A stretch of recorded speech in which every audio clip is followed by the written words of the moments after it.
ஒரு காட்டில் ஒரு சிங்கம் இருந்துச்சு. அது எப்போவுமே எல்லா மிருகங்களையும் பிடிச்சி வேட்டையாடி சாப்பிட்டுட்டு வந்துச்சு. ஒரு நாளைக்கு எல்லா மிருகமும் சேர்ந்து ஒரு மீட்டிங் போட்டுச்சு.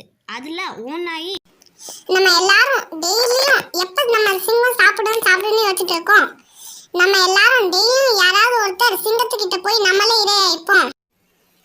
சரி, இது நல்ல ஐடியா தான். நமக்குள்ளே டெய்லியும் யாராவது ஒருத்தவங்க முடிவு பண்ணிட்டு யாராவது ஒருத்தவங்க டெய்லியும் அங்கே போகலாம். அதே மாதிரி ஒவ்வொரு நாளும் ஒரு மிருகம் போயிட்டு இருந்துச்சு. இன்னைக்கு முயல் போக வேண்டிய நாள் வந்துச்சு. முயலை எதிர்பார்த்து சிங்கம் வெயிட் பண்ணிட்டு இருந்துச்சு. அப்போ முயல் போகும்போது முயலுக்கு நான் போகணும் அப்படின்னே அதுக்கு ஆசையே இல்லை. நம்ம போகவே வேணான்னு அது முயல் நம்ம போய் எப்படியா சிங்கத்திட்ட என்ன மாதிரி பேசி தப்பிச்சிடலாம் அப்படின்னு முடிவு பண்ணி இருந்துச்சு. அதே மாதிரி முயல் என்ன செஞ்சிச்சுன்னா, அது போக வேண்டிய டைமுக்கு போகாமல் ரொம்ப லேட்டாக அது போச்சு. அப்போது அந்த சிங்கம் என்ன சொல்லுச்சுன்னா, ஏன் நீ இவ்வளோ லேட்டாக வந்திருக்க, எனக்கு லேட்டாக வர்றது பிடிக்காது அப்படின்னு சொல்லுச்சு. நான் எப்பவும் போல கிளம்புறேன், ஆனால் வர்ற வழியில் இன்னொரு சிங்கராஜாவை நான் பார்த்தேன். அது நான் தான் காட்டுக்கு ராஜான்னு சொல்லிச்சு. நான் உங்களை பற்றி ரொம்ப பெருமையாக எடுத்து சொன்னேன். அதுக்கு உடனே ரொம்ப கோபம் வந்துருச்சு. அந்த சிங்கராஜா, உங்க சிங்கராஜாவை கூட்டிட்டு வா, யார் ரொம்ப வீரோன்னு பார்க்கலாம் அப்படின்னு சொல்லுச்சு.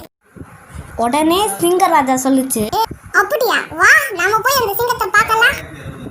இந்த காட்டுக்கு நான் தான் ராஜான்னு அடுத்த சொல்லணும். இப்படி சாமர்த்தியமாக பேசி முயல் சிங்கத்தை கூட்டிட்டு போச்சு. அப்போ அந்த முயல் அங்கே ஒரு கிணற காட்டுச்சு. கிணத்துக்குள்ள உள்ள தன்னுடைய நிழலை பார்த்து இன்னும் ஒரு சிங்கம் இருக்கு நினச்சி அந்த சிங்கம் கத்துச்சு. தண்ணியில் இந்த சிங்கத்தோட சத்தமே திரும்பவும் எதிரொலியாக கேட்டுச்சு.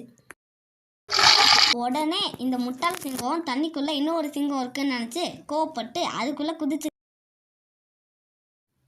விழுந்த சிங்கம் கிணத்துக்குள்ளே இருந்து மேலே ஏற முடியாமல் அங்கேயே மாட்டிக்கிச்சு. புத்திசாலித்தனமாக மற்ற மிருகங்கள் எல்லாத்தையும் காப்பாற்றிடுச்சு. இப்படி தான் ஏதாவது ஒரு பிரச்சனை வந்துச்சுன்னா இந்த மாதிரி புத்திசாலித்தனமாக நிதானமாக ஒரு பிரச்சனைக்கு தீர்வு காணணும்.